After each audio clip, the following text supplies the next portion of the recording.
ತಡೆಯೋಕ್ಕಾಗಲ್ಲ. Prem Shekhar sir, ಅನಿಯಂತ್ರಿತ dollar ಬೆಲೆ, ಕುಸಿಯುತ್ತಿರುವ ರೂಪಾಯಿ ಬೆಲೆ, ಈ ಸರ್ಕಾರದ ಅತಿ ದೊಡ್ಡ ವೈಫಲ್ಯಗಳ ಪಟ್ಟಿ ಮಾಡಿದ್ರೆ ಬರೋದಿಲ್ವಾ ಅದು?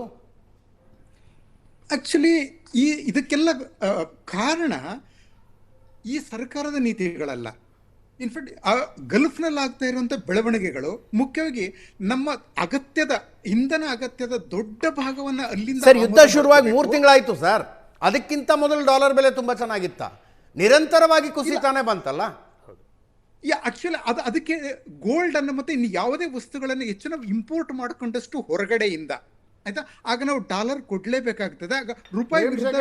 ರಮೇಶ್ ಬಾಬು ಅವ್ರು ಕೇಳ್ತಕ್ಕಂಥ ಪ್ರಶ್ನೆ ಏನ್ ಗೊತ್ತಾ, UPA ಸರ್ಕಾರ ಇದ್ದಾಗ ರೂಪಿ ಬೀಳ್ತಾ ಇದ್ದಾಗ ಇದೇ ಬಿಜೆಪಿಯ ನಾಯಕರು ಅನೇಕ ವಿಶ್ಲೇಷಣೆಕಾರರು ಹೇಳ್ಬಿಟ್ರು, ಇಲ್ಲ 40 ರೂಪಾಯಿಗೆ ಬಂದ್ಬಿಡುತ್ತೆ, 45 ರೂಪಾಯಿಗೆ ಬಂದ್ಬಿಡುತ್ತೆ. ಸರ್ಕಾರ ದೇಶವನ್ನು ಅಡವಿಡ್ತಾ ಇದೆ, ಮನಮೋಹನ್ ಸಿಂಗ್ ಸರ್ಕಾರ ಆರ್ಥಿಕ ವೈಫಲ್ಯ ಇದೆ.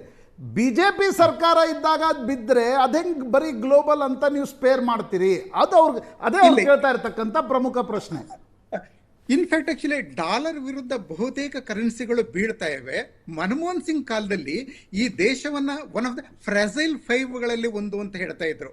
ಈಗ ಪವರ್ಫುಲ್ 5ನಲ್ಲಿ ಒಂದಾಗಿದೆ.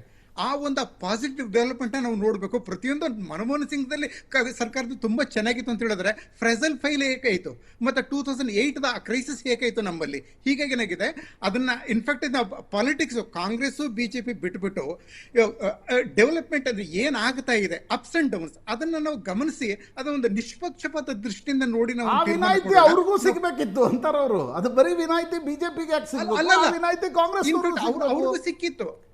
ಅವ್ರಿಗೂ ಸಿಕ್ಕಿತ್ತು.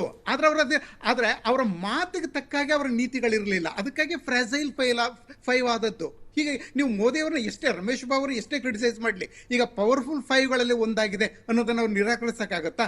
ಇದಕ್ಕೆ ಅದು ಮೋದಿ ಸರ್ಕಾರದ ಒಂದು ಪಾತ್ರವೇ ಎಲ್ಲವೂ ಅಂತ ನಾನು ಹೇಳೋದಿಲ್ಲ. ಇದೆಲ್ಲ ಒಂಥರ ಫೇವರೇಬಲ್ ಗ್ಲೋಬಲ್ ಸಿಚುವೇಶನ್ಸ್ ಸಹ ಆಗಿವೆ. ಆದ್ರೆ ಅದನ್ನ ಉಪಯೋಗಿಸ್ಕೊಂಡದ್ದು ಮೋದಿ ಸರ್ಕಾರ. Let's recognise that. ನಾವು ಒಂದು ಪಾರ್ಟಿ ಆಧಾರಿತವಾಗಿ ನಾವು ಮಾತಾಡೋದು ಬೇಡ ಈ ವಿಷಯದಲ್ಲಿ. ಬರ್ತೀನಿ.